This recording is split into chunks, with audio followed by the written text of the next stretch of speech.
जांगिड़ से कि किस प्रकार उसको ये विचार आया कि हम इस प्रकार से एक ढांचा बनाकर उसको विकसित कर सकते हैं। तो मैं बात करना चाहता हूँ नमन जांगिड़ से। नमन जांगिड़। सो गाइस, मेरा नाम है नमन जांगिड़ और यह है मेरा प्रिय मित्र अनिल है। तो आज हमने एक ब्यूटीफुल सिटी और सोलर पैनल के बारे में बताया। और अगर मैं बात करूँ हमारे इस प्रोजेक्ट की, तो यह इसमें बहुत टाइम भी लगा है। और हम यहाँ पे एक सोलर पैनल भी है और इस सोलर पैनल से यहाँ पे बैटरी चार्ज होती है और ये सारी लाइटें ऑन होती है और यहाँ पे बगीचा भी है। और आगे की कुछ बातें मेरे दोस्त बताएंगे। आज जैसा कि आप मेरे प्रिय मित्र नमन ने आपको बताया कि यहाँ पे हर तरह की सुविधा है और यहाँ पे आप देख सकते हो कि एयरपोर्ट, पार्किंग, हर चीज़ है। धन्यवाद। देखिए आप इस कैमरे के माध्यम से इस मॉडल को देख सकते हैं। एक स्मार्ट सिटी और एक सोलर पैनल का जो मॉडल है वो आप देख सकते हैं कि किस प्रकार से इन छोटे छोटे बच्चों ने इस मॉडल को अंजाम दिया है। ये चीज देखकर मेरे को एक ही चीज आती है कि यूं ही नहीं मिलती राही को मंजिल। एक जमाना उड़ान देखता है कि यूं ही नहीं मिलती राही को मंजिल, जमाना उड़ान देखता है। जाकर पूछा उस पंछी से कि कैसे बनाया आशियाना, तो तिनका तिनका बार बार उठाना पड़ता है, तिनका तिनका बार बार उठाना पड़ता है। इसी मेहनत के साथ इन बच्चों ने इस मॉडल को अंजाम दिया है। आगे में इन छोटे छोटे बच्चों और बच्चियों से मीटअप कराना जारी रहेगा। मैं बात पूछना चाहूंगा इस अंशिका कोक से कि उसने एक छोटे से बगीचे और एक घर झूले का निर्माण किया है कि किस प्रकार बच्चे अपने मनोरंजन का साधन विकसित कर सकते हैं। तो मैं बात करना चाहता हूँ अंशिका कोक से। अंशिका कोक। मैंने इस सिटी का निर्माण झूले मैंने इस गार्डन का निर्माण बहुत समय लगा मुझे इसमें बनाने के लिए। और इसमें झूला तथा बर्फ भी है। हाँ, बच्चे अपना रात से नींद चैन त्याग के इस मॉडल कंपटीशन में भाग लेने के लिए, बढ़ चढ़कर भाग लेने के लिए तैयार हैं। उन्होंने अपनी नींद को त्याग दिया। रात से ये बच्चे लगे हुए हैं अपने मॉडल कंपटीशन में अंजाम देने के लिए। आगे के लिए मैं मीटअप कराना चाहता हूँ निकिता जांगिड़ से, जिसने एक छोटा सा मॉडल बनाया है जिसमें रेन वाटर हार्वेस्टिंग, जो वर्षा जल संग्रहण है, उसका मॉडल तैयार किया गया कि हम वर्षा जल से जल की जो आपूर्ति है उसको पूर्ण कर सकते हैं। निकिता जांगिड़। मैंने ये घर बनाया है और जब बारिश होती है तब बारिश का पानी इस टंकी में अगर ज्यादा भर जाता है तब इस दूसरी टंकी में इस पाइप के द्वारा चला जाता है। तो देखिए इस बच्ची ने, एक छोटी सी बच्ची ने किस प्रकार से इस मॉडल का निर्माण किया है कि एक हम वर्षा जल संग्रहण से जो जल की अपनी आपूर्ति की पूर्ति है, सिटियों में गांवों में जो जल की आपूर्ति नहीं हो पा रही है उसको हम पूरा कर सकते हैं जल वाटर, जो वर्षा जल संग्रहण है उसके माध्यम से। मैं आगे मीटअप कराना चाहता हूँ एक छोटी सी बच्ची अवनी से, जिसने एक गणेश जी के मंदिर का डेमो बनाया है, एक ढांचा बनाया है कि हमें आस्था धारणा सब रखनी चाहिए, ये हमारी परंपरा से चली आ रही है। तो मैं बात करना चाहता हूँ अवनी से। अवनी। ये मैंने गणेश जी का मंदिर बनाया है। इसमें मैंने गार्डन वगैरह सब बनाया है। Thank you.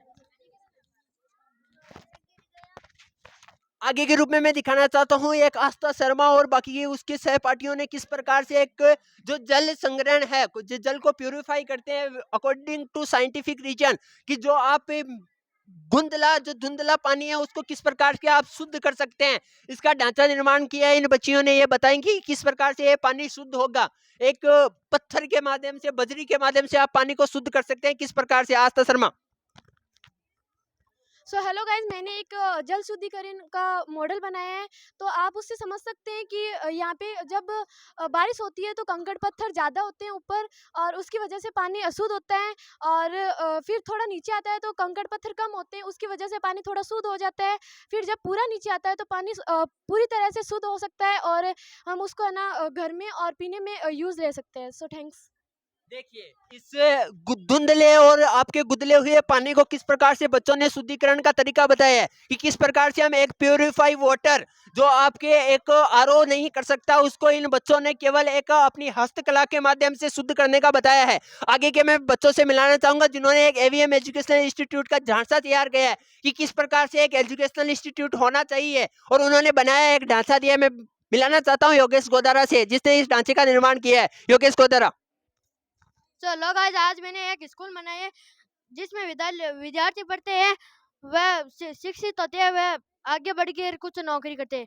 तो ये मेरी स्कूल 2 मंजिले और ये फ्यूचर में सोलर पैनल से चलेगी।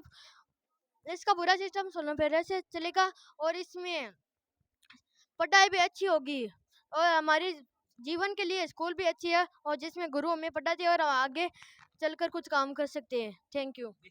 इस छोटे से बच्चे ने किस प्रकार बताया कि एक शिक्षा आपके भविष्य का मुख्य आधार है, किस प्रकार से एक हम जो बिना विद्युत के, बिना आप इलेक्ट्रिसिटी प्रोडक्टिविटी के आप सोलर पैनल से किस प्रकार से विद्युत का उत्पादन कर सकते हैं और आपको किसी भी पानी पे, कोयले पे डिपेंडेंट नहीं होना पड़ेगा विद्युत के लिए। तो ये इस बच्चे ने अद्भुत कृति का निर्माण किया है। इसी के साथ में मैं आगे मिलाना चाहता हूँ निकिता गोदारा से, जिसने एक कश्मीर में होने वाले स्नोफॉल में किस प्रकार से पेड़ और मकान होते हैं उनका ढांचा तैयार किया है। निकिता गोदारा।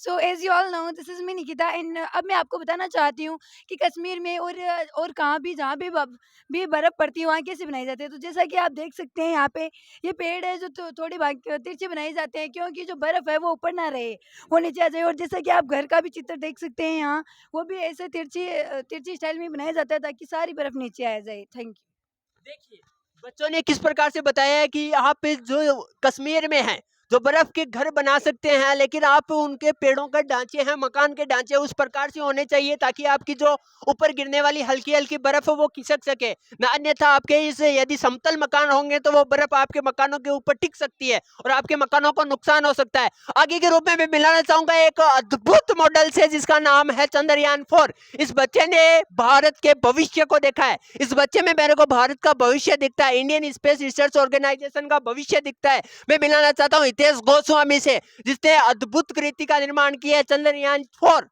तो मैं मिलाना चाहता हूँ Hitesh Goswami. Hello guys, my name Hitesh Goswami है। सो गाइज आप देख सकते हो कि इसमें क्रिया प्रतिक्रिया का बल भी लग रहा है, संवेग का भी बल लग रहा है और ये गैस का दाब लगने के कारण ये फ्लाइंग करेगी। ये फ्यूचर के लिए बहुत अच्छी रहेगी, मेरा यही कहना है बस। Thank you. देखिए इस छोटे से बच्चे ने किस प्रकार से जो रॉकेट का सिद्धांत है उसको समझा दिया है। इस छोटे से बच्चे ने बताया है कि किस प्रकार आप वायु दाब से, गैस के दाब से एक एरोप्लेन को, एक रॉकेट को उड़ा सकते हैं। रॉकेट हमेशा दाब के सिद्धांत पर कार्य करता है। ये बच्चों को किस प्रकार से पता चला, इनके अध्यापकों के द्वारा इन्हें प्रोत्साहित किया गया कि आप इस प्रकार से इस मॉडल का निर्माण कर सकते हैं। इस अद्भुत कृति के लिए मैं बहुत बहुत धन्यवाद देता हूँ उन अध्यापकों को जिसने इस अद्भुत कृति का निर्माण किया है। इनमें आगे के रूप में मैं इन छोटे छोटे बच्चों के मॉडल को मिलाना चाहता हूं जिन्होंने एक घर का निर्माण किया है। मैं मिलाना चाहता हूं कमल किशोर से। तो कमल किशोर बताइए किस प्रकार आपने इस बगीचे का घर का निर्माण किया। Kamal Kishore. Hello, my name is कमल। मैंने इस घर का निर्माण किया है बड़े ही अच्छे तरीके से। अद्भुत जो अद्वितीय मॉडल है उसको निर्माण किया है। इन छोटे छोटे बच्चों की कलाकृति देखकर मुझे एक ही बात आती है कि हार ना थक तू निराश हो, कि हार ना थक तू निराश हो, तू उठेगा जीतेगा ये मेरी आस है, कि तू जीतेगा उठेगा ये मेरी आस है। इसी के साथ में मैं संपूर्ण पंडाल को दिखाकर अपनी वाणी को विराम देना चाहता हूँ। इसी के साथ सभी को धन्यवाद।